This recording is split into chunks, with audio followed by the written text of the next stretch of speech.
क्या एक छोटा सा खरगोश जंगल के सबसे ताकतवर और खूंखार शेर को हरा सकता है? पहली नज़र में इसका जवाब लगता है नहीं, ऐसा नहीं हो सकता। लेकिन अगर उस खरगोश के पास तेज बुद्धि हो तो क्या होगा? आज की ये पंचतंत्र की कहानी हमें बताती है कि सिर्फ ताकत की जीत की गारंटी नहीं होती, बल्कि सही समय पर सही बुद्धि का उपयोग सबसे बड़े संकट को खत्म कर सकता है। आइए सुनते हैं पंचतंत्र की सबसे प्रसिद्ध और प्रेरणादायक कहानी, सिंह और चतुर खरगोश। बहुत समय पहले एक घने और हरे भरे जंगल में सभी जानवर शांति से रहते थे।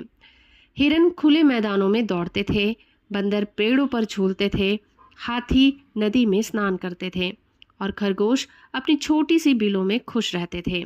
लेकिन एक दिन उस जंगल में एक विशाल और अत्यंत शक्तिशाली शेर आकर रहने लग जाता है। उसका नाम भासुरक था। भासुरक इतना बलवान था कि वो जब दहाड़ता था तो पूरा जंगल कांप उठता था। उसकी आवाज़ सुनते ही पक्षी उड़ जाते और जानवर अपनी जान बचाकर इधर उधर भागने लग जाते थे। शेर हर दिन कई कई जानवरों का शिकार करता। उसे जितनी भूख होती उससे कहीं अधिक जानवर वो पहले अपने घमंड और क्रूरता के कारण मार देता था। कुछ ही दिनों में जंगल के सभी जानवर भयभीत हो गए। एक शाम सभी जानवर एक बड़े बरगद के पेड़ के नीचे इकट्ठा हुए।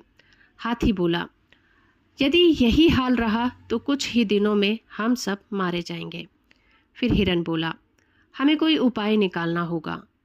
बहुत देर तक विचार विमर्श हुआ।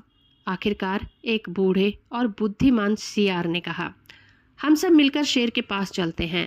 उनसे विनती करेंगे कि हर रोज शिकार करने की बजाय प्रतिदिन हमारी ओर से एक जानवर स्वीकार कर लें। इससे बाकी जानवर सुरक्षित रहेंगे। सभी को ये बात उचित लगी।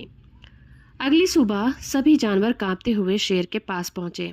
उन्होंने हाथ जोड़कर कहा, महाराज, आप जंगल के राजा हैं। हम आपकी शक्ति का सम्मान करते हैं, लेकिन यदि आप रोज इतने जानवर मारेंगे तो कुछ ही समय में जंगल खाली हो जाएगा। हम आपसे एक विनती करते हैं, हर दिन हम स्वयं एक जानवर आपकी सेवा में भेज देंगे। आपको शिकार करने की आवश्यकता नहीं पड़ेगी। शेर ने कुछ सोचा। उसे लगा कि बिना मेहनत किए भोजन मिल जाएगा। वो मुस्कुराया और बोला, ठीक है, लेकिन याद रखना, जिस दिन मेरा भोजन समय पर नहीं पहुंचा उस दिन मैं पूरे जंगल को उजाड़ दूंगा। सभी जानवरों ने राहत की सांस ली। कई दिनों तक रोज एक एक जानवर शेर के पास जाता रहा। फिर एक दिन बारी आई एक छोटे खरगोश की। जंगल के सभी जानवर दुखी हो गए। खरगोश शांत था। उसने मन ही मन सोचा, यदि मैं सीधे चला गया तो मेरी मृत्यु निश्चित है, लेकिन यदि बुद्धि से काम लिया जाए तो शायद पूरे जंगल को इस संकट से हमेशा के लिए बचाया जा सकता है। वो जानबूझकर धीरे धीरे चलता रहा। दोपहर हो गई। शेर भूख से तड़प रहा था। जैसे ही खरगोश पहुंचा, शेर गुस्से से गरजा, इतनी देर क्यों हुई? और तुम जैसे छोटे खरगोश से मेरा पेट कैसे भरेगा? खरगोश डरने का अभिनय करते हुए बोला, महाराज, गलती मेरी नहीं है। शेर गरज कर बोला, तो किसकी है? खरगोश बोला, हम तो 6 खरगोश आपके लिए निकले थे, लेकिन रास्ते में दूसरा शेर मिल गया। उसने कहा कि वही इस जंगल का असली राजा है और 5 खरगोश खा लिए और मुझे आपके पास ये संदेश देने भेजा कि यदि हिम्मत है तो आकर मुझसे मुकाबला कर लो। ये सुनते ही शेर का क्रोध 7वें आसमान पर पहुंच गया। वो गरजकर बोला, चलो अभी मुझे उस दुष्ट के पास ले चलो। खरगोश उसे जंगल के बीचों बीच स्थित एक पुराने गहरे कुएं के पास ले गया। उसने कुएं की ओर इशारा करते हुए कहा, महाराज, वो इसी किले जैसे गहरे स्थान में रहता है। शेर ने कुएं में झांका। उसे पानी में अपनी ही परछाई दिखाई दी। जैसे ही उसने दहाड़ लगाई, कुएं से उसी की आवाज़ गूंजकर वापस आई।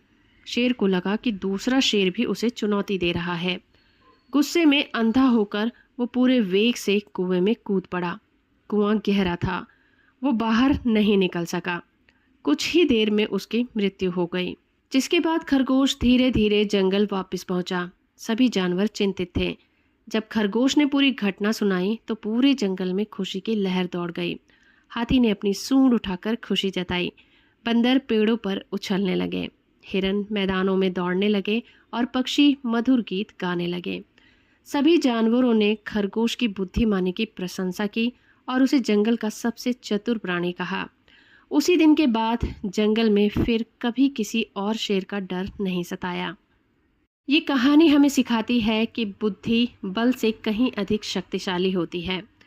घमंड और क्रोध इंसान को सही गलत का अंतर पहचानना भुला देता है, और संकट कितना भी बड़ा क्यों ना हो, धैर्य और समझदारी से उसका समाधान निकाला जा सकता है। अगली वीडियो में हम सुनेंगे बंदर और मगरमच्छ की प्रसिद्ध पंचतंत्र कथा, एक ऐसी दोस्ती जिसमें विश्वास, लालच और बुद्धिमानी की अनोखी परीक्षा होती है। क्या बंदर अपनी जान बचा पाएगा? ये जानने के लिए अगले एपिसोड का इंतज़ार कीजिए। धन्यवाद।